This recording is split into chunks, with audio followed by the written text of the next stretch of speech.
네, SBS 몰스트리트 시작하겠습니다. 저는 SBS 보도국 손승욱 기자입니다. 인모스트 투자 자문의 장재창 대표님 모셨습니다.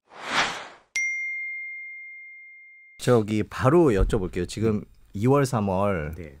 뭐 1월에 주식 시작하신 분들도 많고 근데 2월, 3월이 좀 힘들었거든요. 그래서 이제 4월에 희망을 갖고 계신 분들 많은데 4월 주식시장 어떻게 보세요? 전 세계적으로 다. 일단은 기대를 할 수 있는 부분은 실적 발표가 시작된다. 실적 발표가. 예, 이게 실적 어닝은 어떻게 나오냐면 후행이죠. 그래서 1, 2, 3월 1분기가 끝나면 4월에 1분기 실적이 나옵니다. 네. 그리고 물론 지금 작년도 12월까지 실적은 이미 발표가 됐지만 사실상 본격적인 백신 장세, 저희들이 이제 백신이 가동된 뒤에 이 바뀐 환경을 보여주는 그런 모습은 이제 1분기가 처음이거든요. 그러니까 4월 초부터 뭐 10일 때부터 발표되는 어닝 실적에 대한 관심은 전 세계적으로 가장 높고요. 이게 이제 지금 얼어붙은 시장을 조금씩 녹여줄 가능성도 충분히 있습니다. 녹여줄 가능성이 있다. 네. 투자하신 분들은 그 얘기에 되게 관심이 가는데 왜 그런 거죠?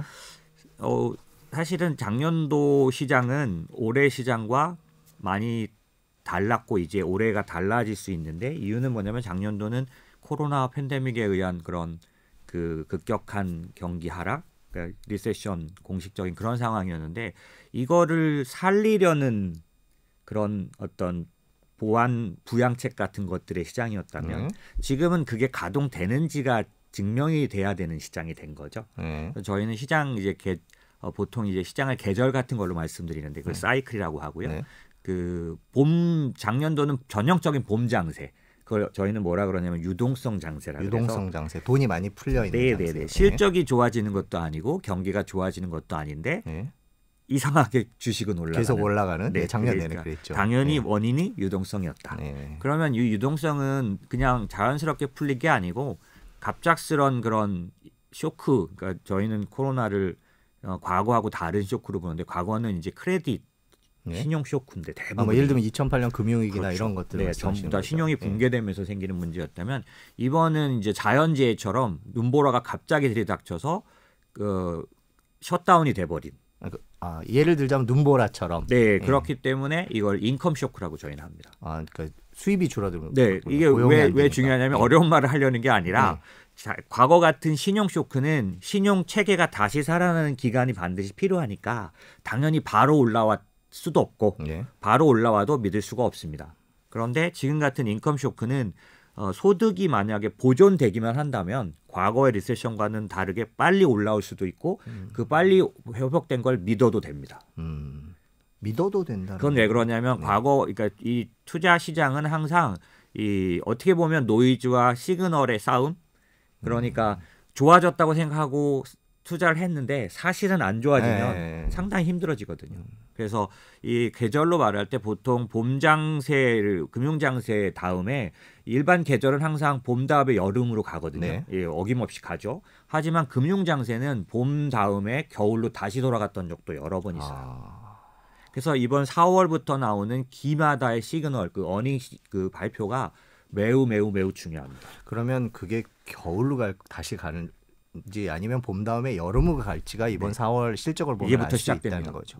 어떻게 예상을 하시는 거죠? 저는 여름으로 가는 시그널이 워낙 뚜렷한 편이라서 과거에 제가 위기 국면 이후에 이렇게 회복되는 국면을 4번 정도 경험한 것 같은데 그 어느 때보다 분명한 사인들이 있고요. 그게 가장 뚜렷하게 나타나는 나라가 미국입니다. 그러니까 저는 이제 확실성의 순서로 보면 미국을 확실성이 높으니까 미국 투자를 일단은 중심으로 하는 게 지금은 맞다라고 보는 쪽이죠. 근데 지금 투자 자문을 하고 계시면 이제 투자를 하시는 거잖아요. 그러면 포트폴리오 상에서 실제로 미국 비중을 늘리셨나요? 저희는 작년도까지 이제 4대 3대 3 그래서 이제 4대 3대 3 미국 4, 중국 3, 한국 3 뭐 이런 식이었다면 저희 작년도 10월 11월부터 그 미국에 관련된 부분들도 얘기를 했고요. 현재는 이제 특별히 이제 제가 저희 얘기를 드리면 저희는 기술의 시대라는 그런 어떤 생각을 갖고 기술주 위주의 포트폴리오를 주로 했던 해외 ETF 하는 회사인데 작년도 10월, 11월 뭐 이러면서는 그 기술주 외에 미국의 경기 민감주라고 보통 말하는 네. 예, 뭐 그 경기 소비자라든지 아니면 뭐 이런 쪽들을 좀 50% 투자했어요. 그래서 저희는 그걸 바벨 전략이라고 하거든요. 바벨이요? 네, 바벨은 뭐냐면 이제 R형 보면 양쪽에 이렇게 네네네. 양쪽에 있을 예, 거예요. 예. 그러니까 한쪽은 저희 원래대로 성장주를 투자했고요. 50%는 경기 민감주로 교체가 돼 있는 상황이라서 현재 최근에 한 그 2월 중순부터 생긴 조정에서도 이 경기 민감주들은 좀 덜 조정을 받았고 그랬죠. 예. 상승도 했거든요. 그래서 현재 저희도 기술주 관련된 손실이나 어떤 하락은 충분히 있는데 하지만 이제 물론 먼저 산 분들은 아직도 마이너스도 아니고 아직도 플러스 상태죠. 하지만 꽤 내려왔거든요. 네네. 근데 이제 이 경기 민감주들을 갖고 있는 것들이 이제 이런 부분들을 좀 방어하면서 이제 전체적으로는 그렇다고 뭐 굉장히 좋은 상태는 아니다. 왜냐하면 조정 자체가 이번에 기술주 쪽 조정이 많았습니다. 예, 그렇죠. 그러니까 저희처럼 기술주 비중이 높은 데들은 타격이 있는데요.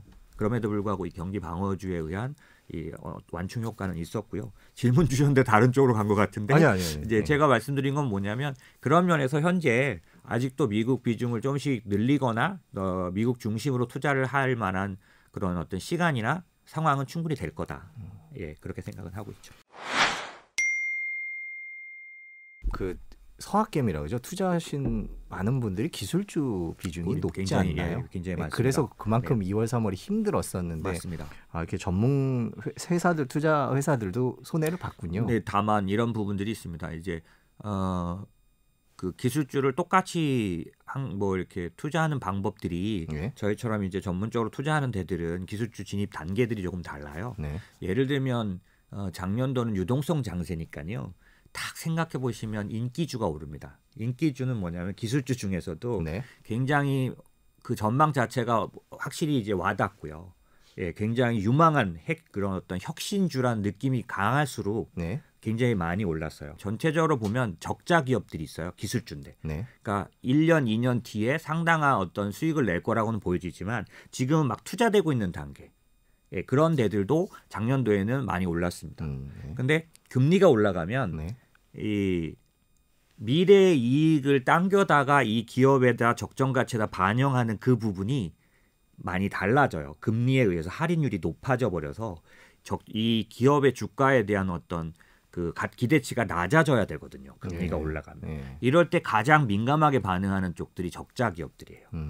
똑같은 기술주라도 잘 보시면 빅텍, 그러니까 그 우리가 아는 그런 팡 같은 이런 데들은 미래에 대한 기대감에 의한 그 주가도 있지만 이미 실적을 증명해서 엄청난 이익을 내는 것도 같이 갖고 있거든요. 아마존 같은 데들이죠. 그렇죠. 아마존 이미 증명한 부분은 클라우드 컴퓨팅이라든지 그다음에 이커머스라든지 이런 것들은 이미 대단한 실적을 보이고 있지만 얘네들이 2018년 19년도에 투자했지만 아직 실적으로 안 잡히는 예를 들면 필팩이라는 회사를 투자해서 이 아마존이 헬스케어 회사예요, 사실은.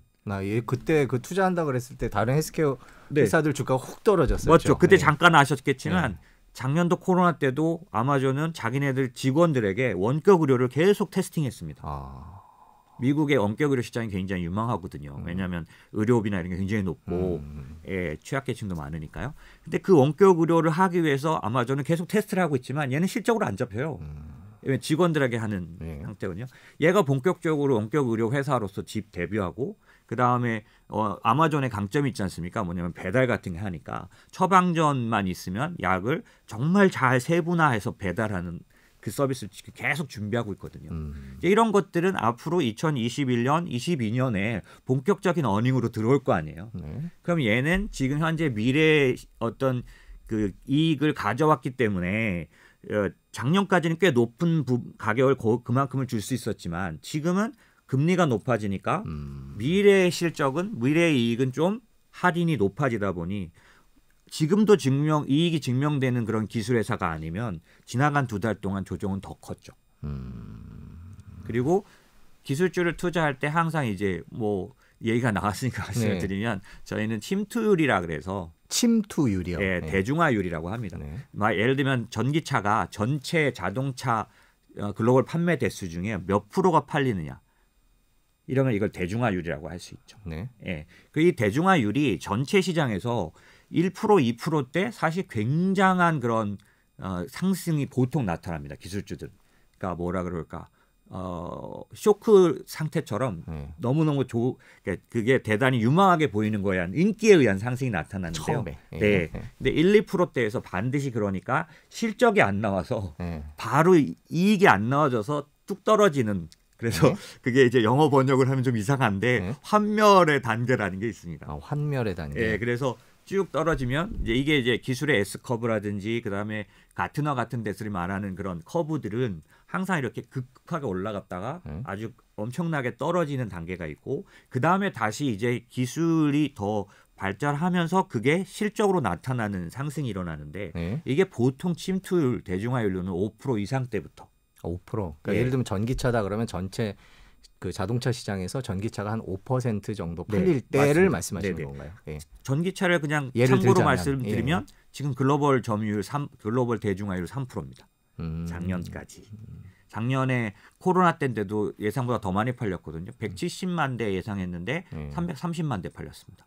그러니까 침투율로 따지면 한 3, 4%. 물론 유럽은 더 높습니다. 중국은 더 높고요. 더 많이 팔리는 곳들이 있지만 글로벌 기준으로는 한 3% 정도 되는데 올해 전기차 침투율 4% 이상 봅니다. 그러니까 5% 가까이.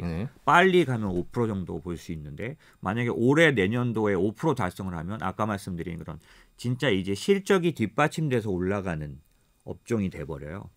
지금 제가 왜 이런 얘기를 했냐면 저희는 그래서 어떻게 기술주를 투자하냐면 5% 이상일 때 주로 투자하고 5%부터 15% 정도 이 정도 될 동안에는 그 산업에서 어떤 회사가 메인 회사 그러니까 과점 회사가 될지 아직 불분명한 시기죠. 이때는 저희가 여러 회사를 한꺼번에 투자하는 그런 수단인 ETF가 투자로서 제일 좋은 수단입니다. ETF요? 네네. 25% 정도, 20%가 넘어가면 그때부터는 과점 기업이 결정나게 돼요. 여러분들이 보시기에는 지금 테슬라가 전기차에서 완전 과점 기업으로 딱 이게 낙인 찍힌 것처럼 이렇게 확실히 보이실지 몰라도 사실 전기차가 너무 유망하다 보니 굉장히 큰 그런 그 전쟁이 일어나고 있거든요. 그래서 그거 아실 수 있는 거는 이제 저희 그 배터리 3사, 한국의 세계의 배터리 회사가 글로벌 점유율 40%예요. 누가 뭐래도 글로벌 이 메인입니다, 저희가. 그런데 이게 아시다시피 한 2주 전에 폭스바겐에서 배터리 내재화하겠다. 자기들도 스스로 만들겠다. 그리고 단가를 반 이상 떨어뜨리겠다. 이런 위협들이 나타나고 있기 때문에 아시다시피 2차 전지 저희 배터리주들이 한 20% 이상 조정했습니다. 왜냐하면 경쟁이 심화됐다는 뜻이겠죠.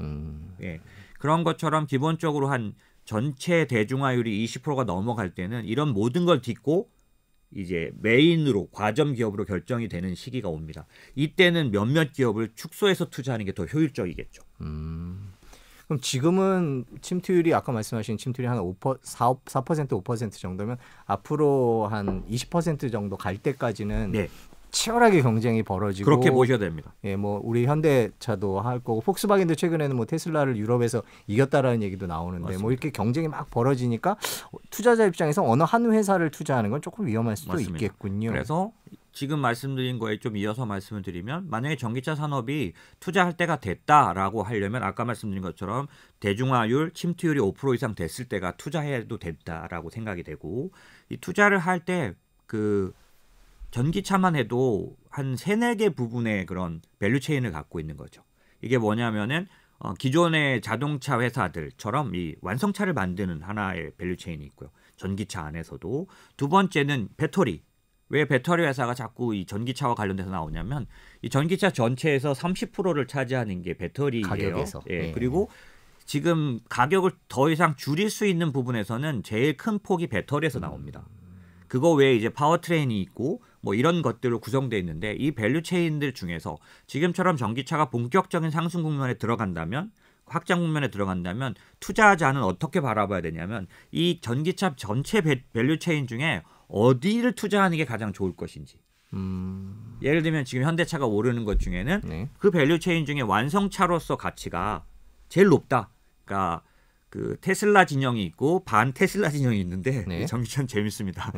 그 반 테슬라 진영에서는 현대차만큼 완성차로서 그 경쟁력을 가진 전기차에 대해서 말하는 겁니다.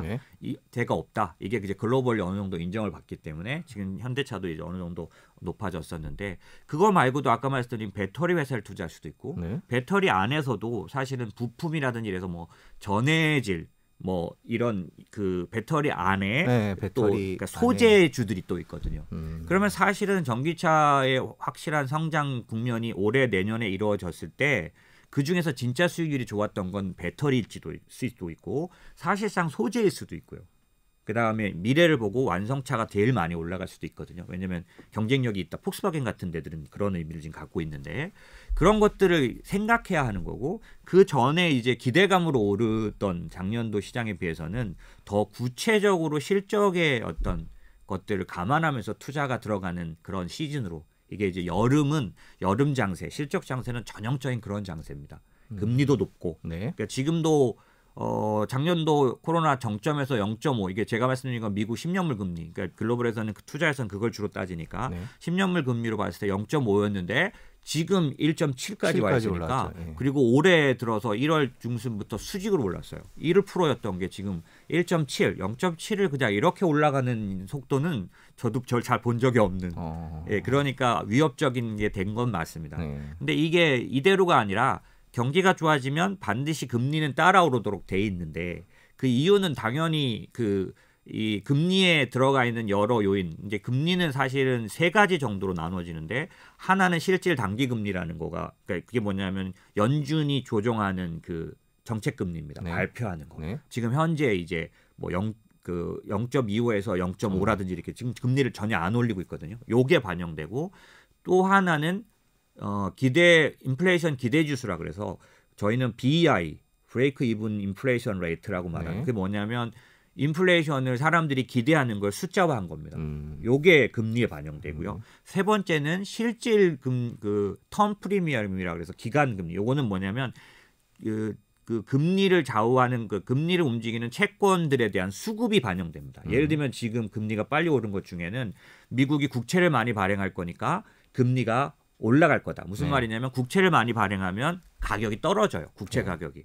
떨어지면 금리가 올라가는 걸로 나타나니까 이 턴 프리미엄도 상당 부분 그 불확실성을 많이 반영했죠. 그 2조짜리, 3조짜리 인프라를 하는데 채권 말고는 국채 말고는 방법이 없었으니까요. 근데 오늘은 국채로 안 하고 증세로 하겠다. 네, 세금을 더 걷어서 하겠다고 그렇기 그랬죠. 때문에 지금 시장이 요동 안 치고 있는 겁니다.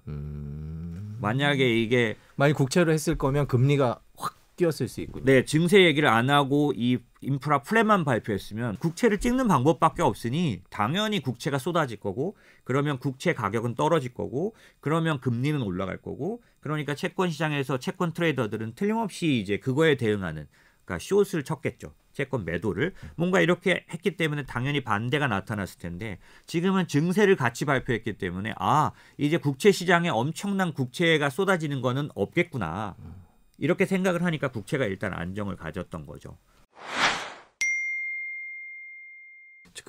만일에 그렇게 돼서 뭐 국채 금리도 좀 안정이 되고 바이든 행정부가 그렇게 인프라스트럭처에 대해서 투자를 하고 그러면 4월의 장세는 좀 보탬이 되지 않을까요? 어제 나스닥도 많이 올랐던데 보니까요. 네, 일단 첫 번째 팩트는 금리가 안정을 가져가면 그 기술주들이 금리에 민감해서 빠졌던 부분들은 안정을 찾겠죠. 그런 측면에서는 긍정적.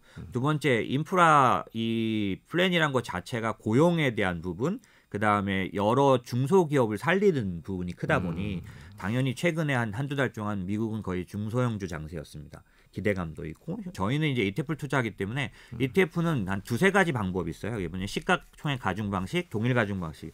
동일 가중 방식이 뭐냐면 가장 중소기업을 많이 포함한 ETF거든요. 네. 저희는 주로 이걸 갖고 있기 때문에 굉장히 민감하게 이제 중소형주가 올라갈 때 저희가 확인이 가능한데 최근에는 이제 그런 쪽의 움직임이 많았고 그런 측면에서 사실 4월에 한쪽에서는 활발하게 올라가는 모습들이 보일 수는 있는 것 같고요. 왜냐하면 이거는 인프라 플랜만 아니고 백신이 가동됩니다. 네, 그렇죠. 현재 제가 파악하기로는 1차는 한 40%대 맞았고 2차는 한 20%대 맞았는데 5월이면 거의 항체 형성을 목표로 하고 있기 때문에 한 4월 중에도 그런 모습들이 나타나면서 지금도 올랐지만 여행, 레저 뭐 이런 쪽들이 활발하게 올라갈 수 있으니 시장은 조금 활발한 면이 있겠고요. 이건 굉장히 긍정적인 면. 그러나 아까 제가 국채 시장은 안정적인 발표긴 하지만 한쪽 면에서는 시장에 엄청난 리스크가 됐던 건 증세. 증세요. 네. 법인세를 21%에서 28%로 올린다는 건데 사실상 이거는 굉장히 큰 데미지를 줄 수 있습니다. 기업 실적이에요. 네, 특정 기업들에게. 예를 들면 뭐 업종에 따라 다른데요. 예를 들면 트럼프 전 대통령이 감세를 했을 때, 그러니까 28%에서 21% 내렸을 때 혜택을 받은 업종과 아닌 업종이 있거든요. 네. 지금 똑같이 이제 혜택을 받았던 업종이 이번에는 손해가 크겠죠.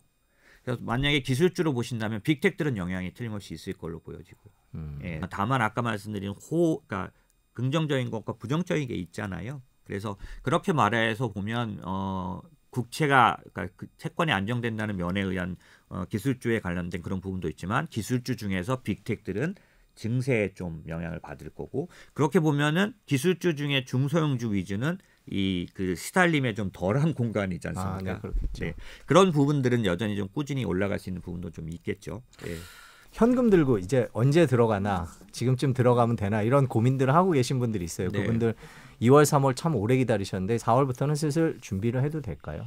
네, 저는 그렇게 생각하고, 사실은 저희는 이제 지금 지나간 2월 말 3월 이 기간 동안 계속 이제 하실 수 있는 분들은 추가 매수 하셨고요. 그러니까 분할로 네. 이게 조금 길어. 과거에 지금 같은 이런 강세장, 그러니까 지금을 올해까지 진행돼도 작년도 강세장이었지만 이제 코스피 같은 기준은 3,000을 넘는 이런 강력한 상승이 나타났던 그 과거에 한 4번 정도 보면은 중간에 이렇게 텀을 두고 한 4개월씩 조정했었어요. 그러니까 뭐 사실 지금 조정은 그 저희 그 시청하시는 투자자분들, 저희 그러니까 그 고객님들이 보시기에는 제가 이런 말 하면 좀 뭐 속상하실 수도 있는데, 어떻게 보면 늘 이런 정도 조정은 있어 왔다. 이렇게 강력한 상승 뒤에는. 그리고 4번 중에 3번이 이런 조정 이후에 3달이나 4달이나 조정을 했는데도 그 뒤에 거의 100% 이상 똑같이 상승을 했다. 그 다음에는. 그러니까 이 조정이 이상한 일은 사실은 아닌데, 이렇게 말하기가 제가 너무 좀 죄송스러운데, 왜냐하면 고통스러우실 수 있는 조정이에요. 네, 그렇죠. 왜냐하면 이게 작년도에는 이렇게 멈칫거리는 걸 본 적도 없고, 예, 유망하다 그래서 사면 올라갔거든요. 그것도 뭐 세게 올라갔거든요. 그러니까 지금은 이런 모습은 처음 봤을 거라서 솔직히 말씀드리면 아마 공포스럽고 잠 못 이루시거나 고통스러우실 수 있고, 이 손에서 핸드폰을 못 띄실 수도 있으실 것 같아요. 왜냐하면 이제 최근에 들어오셨거나 지금 말씀드린 것처럼 과거에 그런 장을 못 보셨다면 올라가는 장만 보셨으니까요. 그런 분에게는 제가 한마디가 상처가 될 수 있어서 그렇게 제가 쉽게 말씀을 못 드리지만, 조금 이렇게 크게 말씀드리면 사실 작년 같은 상승 뒤에는 반드시 이런 조정과 같은 에너지가 이제 또 축적되는 게 항상 필요하고, 그 다음에 계절이 변했다는 사실을 꼭 말씀드리고 싶은데, 작년도는 봄 장세, 유동성 장세였다면 만약에 이게 계속 성장하려면, 이 장이 좋아지려면 반드시 실적으로 증명하는 실적 장세로 들어가야만 합니다.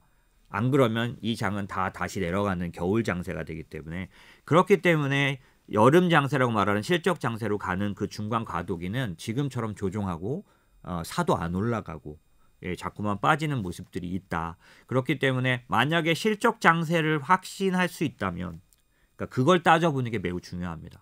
저는 개인적으로는 실적 장세, 지난 옛날에 4번의 어떤 그런 위기 때보다 이번에 실적 장세로 들어갈 수 있다라는 그런 어떤 기반이 많이 보인다라는 얘기 드렸지만, 여러분 자신들도 그런 확신이 좀 있으셔서, 예, 실적 장세로 넘어갈 수 있다고 보신다면 지금은 매수의 기회고, 예, 하지만 짧게 조정이 끝날 거라고 생각하지 마시고 있으신 돈에 그 부분들을 나눠서, 저희는 한 지금 3달에 나눠서 하는 분이 계시고, 그 다음에 2주마다 사시는 분이 계시고, 예, 저희 조금 적극적이신 분들은 2주마다 사드리고 있고요.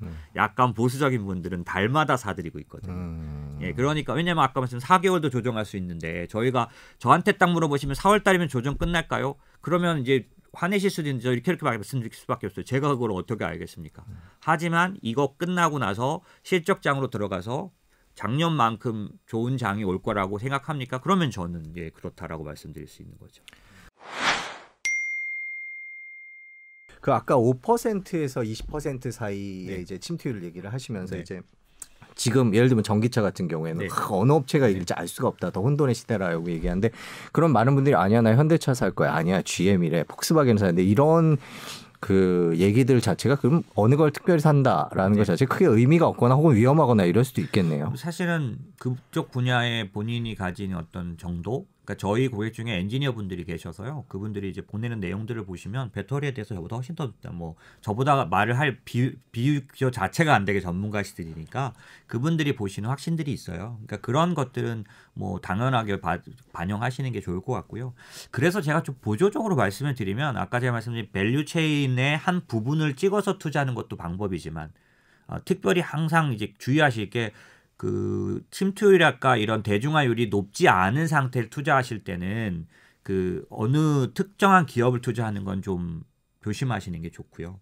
예, 어느 정도 활발한 산업이 됐을 때 투자를 하시는 방법 중에는 밸류체인 전체다 투자하는 방법이 ETF에는 있어요. 그러니까 이게 한 종목을 딱 선정해서 샀는데 걔가 정말 에이스였을 때 내는 수익은 절대 안 납니다. 이런 ETF는. 하지만 리스크는 굉장히 줄여주겠죠. 왜냐하면 그 밸류체인에서 가장 유망한 것들을 골라 샀으니까.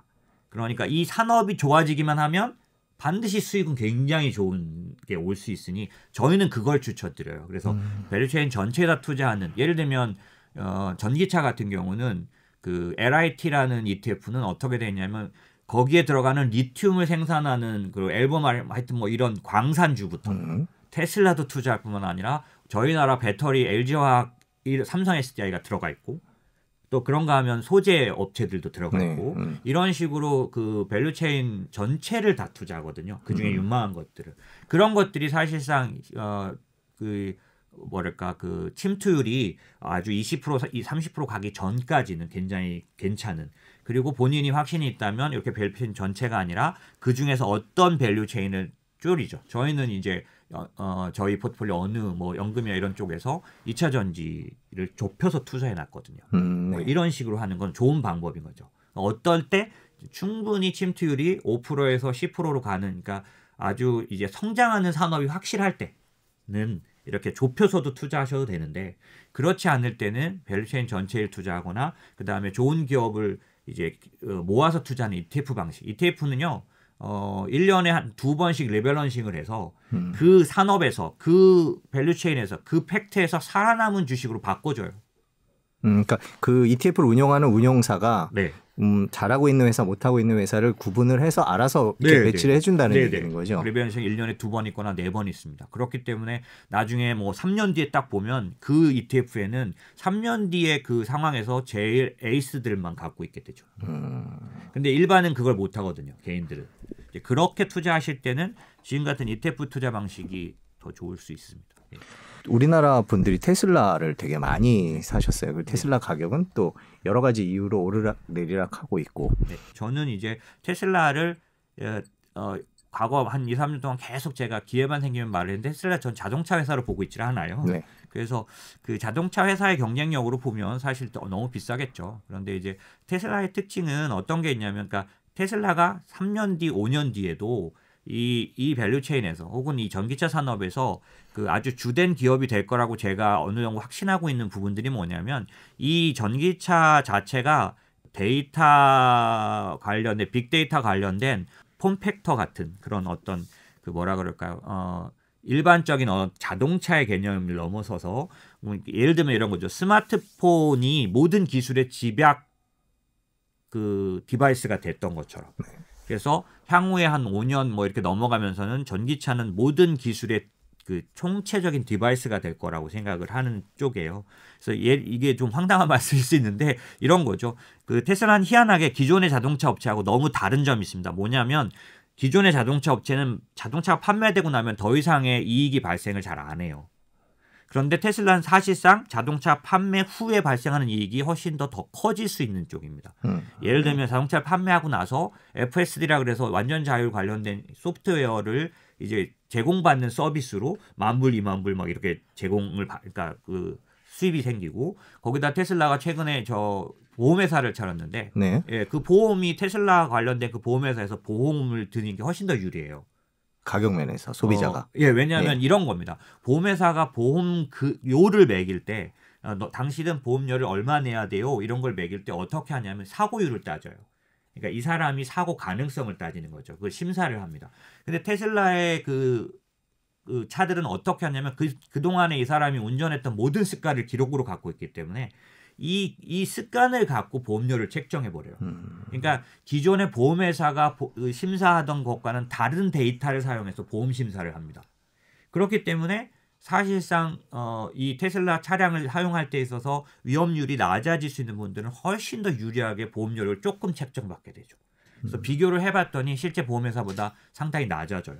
그러니까 당연히 테슬라는 희한하게도 자동차를 한 대 샀는데 그 뒤에 이런 소프트웨어 사용이라든지 보험료라든지 추가적인 어떤 그런 컨텐츠 관련된 수입이 발생하다 보니 테슬라의 어떤 이익 구조는 과거의 자동차하고는 완전히 다른 이익 구조가 발생할 거고, 사실 이제 이 모든 구조의 앞권은 뭐냐면 그 지금 저희가 많이 들으신 서비스 중에 이제 그 뭐 이아스라 그래서 인프라 애저 서비스라든지 사스라 그래서 소프트 애저 서비스라 이런 얘기 많이 들으시는데 저희는 어디다가 관심을 두고 있냐면 2, 3년 뒤에는 이제 마스라고 합니다. M. 이게 뭐냐면 M이 모빌리티예요. 모빌리티 애저 서비스인데 이게 무슨 얘기냐면 자율주행이 좀 어느 정도 정말 자리를 잡고 나면요. 뭐 5년 지금 자율주행 제일 빠른 회사가 이제 내놓은 게 25년이에요.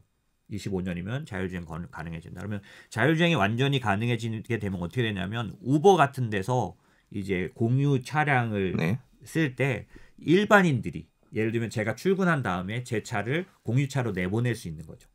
그러면 우버에서 그 차를 하루 종일 운행하고 그 다음에 제가 퇴근할 때 차를 갖다 놔주는데 이 하루 종일 운행된 돈을 제가 받게 되는 거죠. 그러니까 제가 일하는 동안 차가 가서 돈을 벌어오는 거군요. 네, 알아서 돈을 벌어온다고. 그게 이제 자율주행. 지금 이제 여러분들은 제가 이런 얘기를 하면 참 행복하시겠어. 그런 황당한 생각하면서 사시니까 이러실 수 있는데 사실 지금 현대차도 마찬가지 그 UAM 날아다니는 택시 이 얘기 하시면 무슨 황당한 소리냐 하실 수 있는데 기술적 굉장히 많이 진전이 있고요. 지금 이 제가 말씀드린 마스 쪽에 대해서도 저희는 이제 이런 그 공유 업체들을 지금 당장 투자는 이제 안 하지만은 굉장히 지금 쳐다보고 있는 중이거든요. 아까 말씀드린 그런 시기가 왔을 때 이들의 수익성 굉장히 높아질 거고, 이게 제가 왜 얘기를 드리면 테슬라와 연결돼서 보면 테슬라는 그런 수익성을 가져갈 수 있기 때문에 기존의 완성차 업체들을 밸류에이션하는 것처럼 보지 않습니다. 그런 측면에서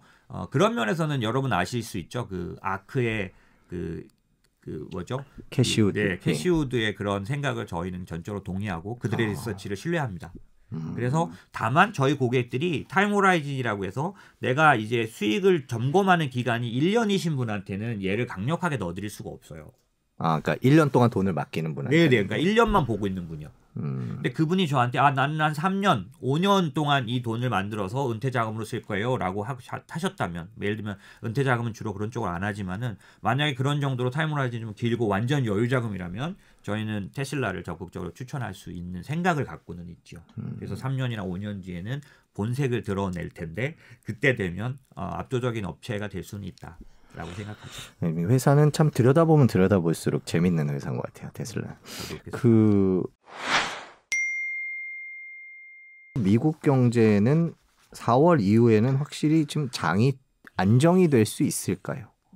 여전히 뭐 확실히 좀 명확한 답을 드리면 제일 좋습니다. 근데 지금은 그러기가 쉽지 않네요. 왜냐하면 증세라는 또 다른 그 크리티컬한 주제가 쏟아졌기 때문에 사실 그게 아니었으면 말씀드린 대로 금리가 안정을 찾으면서 앞으로 추가적으로 1년, 2년 새에 올라가겠지만 당장 급하게 올랐던 거는 어느 정도 안정을 잡아서 장에게 아주 안정적인 상황을 줄 수 있었는데 그거를 안정시키기 위해서 나온 이 증세라는 그 이슈가 사실 시장에서는 상당한 부담이 될 수 있는 거여서 이 시장 자체가 어느 정도 확실히 4월 달에는 좀 안정적이고 상승하겠습니까? 라고 말했을 때 제가 그거에 적극 동의를 하긴 쉽지는 않은 것 같고요. 다만 말씀드린 것처럼 증세가 자체가 어떤 증세냐면 광범위한 증세가 아니라 부분 어떤 그 증세예요. 그래서 그 이전에 감사라든지 아니면 코로나를 통해서 수혜를 입은 쪽들에 대해서 세금을 더 걷겠다는 이런 부분적인 증세이기도 하기 때문에 그것들이 시장에 좀 넓게 이해가 되고 그 다음에 그 증세 부담도 정확하게 계산이 되기 시작하면 시장에서는 그 요인보다는 4월 한 중순부터는 여전히 어닝에 집중하게 될 거라고 보고요. 그러면 실적 관련된 흐름이 4월 말부터는 시장을 좀 이끌어갈 거라고 생각해서 저는 좀 그렇게 긍정적으로 좀 보고 있습니다. 어떤 섹터들이 실적이 잘 나올까요? 뭐 종목을 여쭤볼 수는 없고 섹터들을 보신다면. 만약에 미국이라면요. 네. 만약에 미국이라면 비교적 명확하게 볼 수 있습니다. 그게 어떤 거냐면 이제는 옐런의 얘기를 더 관심 있게 보셔야 합니다. 미국 행정부의 얘기를 네. 연준보다는 행정부의 네. 얘기를 들어야 지금까지 된다. 10년 동안에는 항상 중앙은행이 모든 거에 이슈 메이커였다면 이제는 옐런 재무부 장관이 옐런 그 재정 정책이 메인이 돼 있는 시장이에요. 그래서 제가 이 얘기를 왜 드리냐면 작년도에 코로나 쇼크를 미국은 그 주역들인 옐런이나 그다음에 제롬 파월은 어떻게 해석하고 있냐면 이건 일시적인 리세션이라고 보고 있는 거죠. 작년도 3월 달에 그러니까 한참 코로나가 정점에 막 그런 어떤 피크가 있을 때 아침 방송에 제롬 파월이 출연했어요. 아침 방송. 예, 우리나라 아침마당 아니고요. 미국이죠. 네. 근데 이제 거기 나와서 뭐라 그랬냐면 코로나는 눈보라와 같다. 문 닫고 잘 버티고 이제 눈보라가 지나간 다음에 나가면 예전 같은 날씨가 있을 수 있으니 이 버티는 기간을 우리가 돈으로 도와주겠다. 그래서 보시면 지금 나온 정책들은 전부 재정 정책 방식이 뭐냐면 필요한 곳으로 바로 돈을 꼽아 넣어주는 방식이에요. 과거에 이런 정책은 없었는데 왜냐하면 통화 정책은 좋은 점은 이제 뭐 금융시장에 영향을 제일 주긴 하지만 나쁜 점은 가야 할 대로 못 가고요. 예, 필요 없는 곳으로 가서 부작용이 다소 있었거든요. 근데 지금 재정 정책은 필요한 사람들에게 넣어주는 방식이다 보니까 그들이 그렇게 코로나 위기를 해석했기 때문에 그런 정책을 폈고 그 정책의 결과가 이제 4월, 5월, 6월 나온다는 면에서 보면 그 정책의 핵심이 뭐였냐면 셧다운 때문에 온 위기니까 소득 쇼크였기 때문에 소득 쇼크는 소득을 보존해주면 해결된다라는 거라서 실제 돈을 넣어줘서 소득을 보존됐고 이걸 어떻게 확인할 수 있느냐 작년 12월부터 지금 3월에 이르기까지 조사를 하면 서비스업 지수 그 다음에 서비스업 일자리들, 그 다음에 여행이나 레저 관련된 어떤 그 모빌리티 지수들 이런 것들이 상당 부분 이제 소득이 보존됐다는 것을 증명해주고 그 소득이 보존돼서 소비로 움직이고 있다는 것을 증명해주고 이번에도 또 이제 1.9조에 의해서 들어간 돈들이 이 기존의 어떤 그 필요에 다 사용되는 게 아니라 소비로 나올 수 있다는 여러 가지 근거들을 갖고 있다 보니까 그러면 소비가 살아서 움직이게 될 때 좋아질 그런 기업들, 그런 업종들을 보게 되는 거죠. 미국은 전형적으로 특이한 구조인데 서비스업이 80%가 넘습니다. 서비스업이라는 건 제조업하고 달라서 대부분 우리가 아는 그런 뭐 그 여행, 레저 이런 레스토랑 막 이런 데들이거든요. 그래서 실적이 좋아질 수 있다는 거는 서비스업 지수에서 뚜렷하게 나타나고요. 그 다음에 만약에 진짜로 돈이 들어가서 소득을 보존했고 그게 소비로 이어진다면 이 서비스업 관련된 업종들이 확실히 실적이 뚜렷하게 좋아질 거다라는 거고요. 이 좀 전에 그 말씀 나눈 바이든의 인프라 정책이나 이런 것들이 다 어느 쪽들이냐면은 일자리를 만드는 정책이에요, 사실은요. 그래서 인프라 정책은 전통적인 인프라가 있고 사회적 인프라가 있고 이렇게 나눌 수 있는데 지금 거의 전통적인 인프라에 굉장히 많이 투자된 걸로 오늘 발표 났고 특이한 건 이제 반도체도 이제 투자하겠다 뭐 이렇게 돼 있는데 그러다 보면 어떤 게 있냐면 소재, 산업 이런 쪽들은 기업들이 엄청나게 살아납니다. 그리고 이제 만약에 투자를 직접적으로 하시는 분이라면 당연히 인프라가 일어나려면 뭐가 제일 많이 움직일까요? 땅 파고 그러니까 중장비부터 해가지고 그런 면에서 캐터필라가 지금 신고가 되는 건 정상적이죠. 그래서 이런 데들은 예상을 할 수 있습니다. 실적이 확실히 좋아지겠구나. 그렇다고 보면 그쪽에 대한 투자를 갖고 있는 게 어떤 면에서는 되게 이제 안전판이 있는 투자겠죠. 근데 이제 말씀하신 그런 것들이 이미 많이 올랐다라는 얘기도 있습니다. 지금이라도 사야 되나 뭐 여행주, 항공주 이런 거 고민하시는 분들이 있어요. 네네. 어떻게 보십니까? 물론 뭐 종목에 따라 좀 다르긴 하겠지만.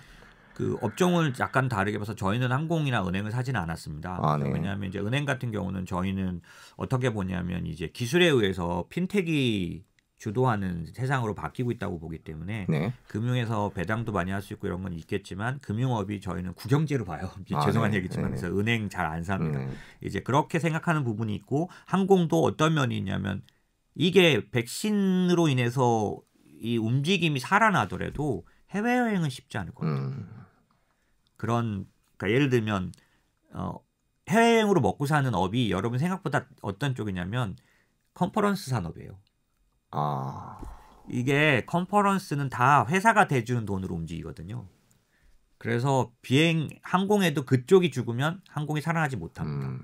이거 뭐 부분적인 얘기지만요. 그리고 사실 컨퍼런스로 인해서 여러 가지 분야들이 이제 움직이는데 이게 글로벌 컨퍼런스 못할 것 같아요. 미국 내에서 로컬 여행은 굉장히 많아지겠지만 그런 면에서 보면 여행사나 항공사도 차별적으로 좋아질 것 같고요. 네. 그렇기 때문에 저희는 항공 전체를 투자하는 건 잘 하진 않고 이제 반대로 저희가 리서치를 해보니까 여행 레저 쪽은 아직도 좀 버퍼 있어 보이고요. 버퍼가 있다는 얘기는 조금 상승, 더 오를 여력이 있다. 거죠. 예.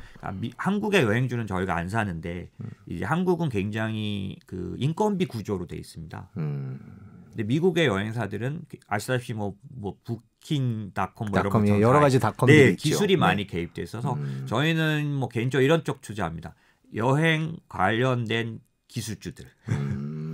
네, 뭐 이런 식의 투자를 하니까 그런 면에서는 저희는 아직 투자할 수 있다고 보고 있죠. 식음료는 어떻습니까? 뭐 아무래도 이제 미국 같은 경우에는 백신이 빠르게 이제 맞고 있는데 식음료 같은 경우도 이렇게 볼 수 있을 것 같아요. 예를 들면 레스토랑 체인 같은 것들도 거기에 다 들어갈 거 아닙니까? 맥도날드 뭐 이런 거 다 들어가지 않겠습니까? 이제 그런 부분들로 보면은 당연히 활동 지수가 높아지니까 당연히 매출이 올라가는 부분이 따라올 수 있는데 그게 이제 뭐라고 말해야 될까요? 필수 소비재로서 올라간 부분이 있어요. 그러니까 코로나지만 소비해야 됐던 것들. 얘들은 이미 코로나 때 수혜를 입었겠죠. 그러니까 사람은 못 만나도 주문해서 먹거나 이런 것들은 이미 많이 반영했겠죠.